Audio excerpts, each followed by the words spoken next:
আল্লাহ ধান গুনা বুনছি ছাগলে খায় আর শেষ করে ফেলাইলো। হ্যাঁ আল্লাহ মানুষ কি কমুরে বেড়া গুনা একবার ছিঁড়ে ফাড়া ফেলাইছে। পিয়াটের মধ্যে মুসার দিল কে দিশে তো বললাম বাড়তে থাকতে তো আগাইলো না, এই তহের মধ্যে আইসি এখন আগাইলো।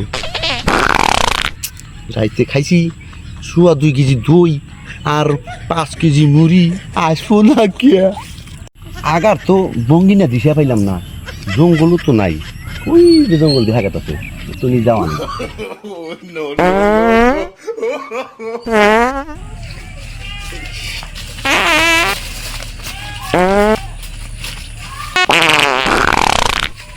আমি করছি কলা গাছ আমি মরতে পেরেছি हे प्रभु हे प्रभु हे हरि राम कृष्ण जगन्नाथ प्रेमानंद ये क्या हुआ?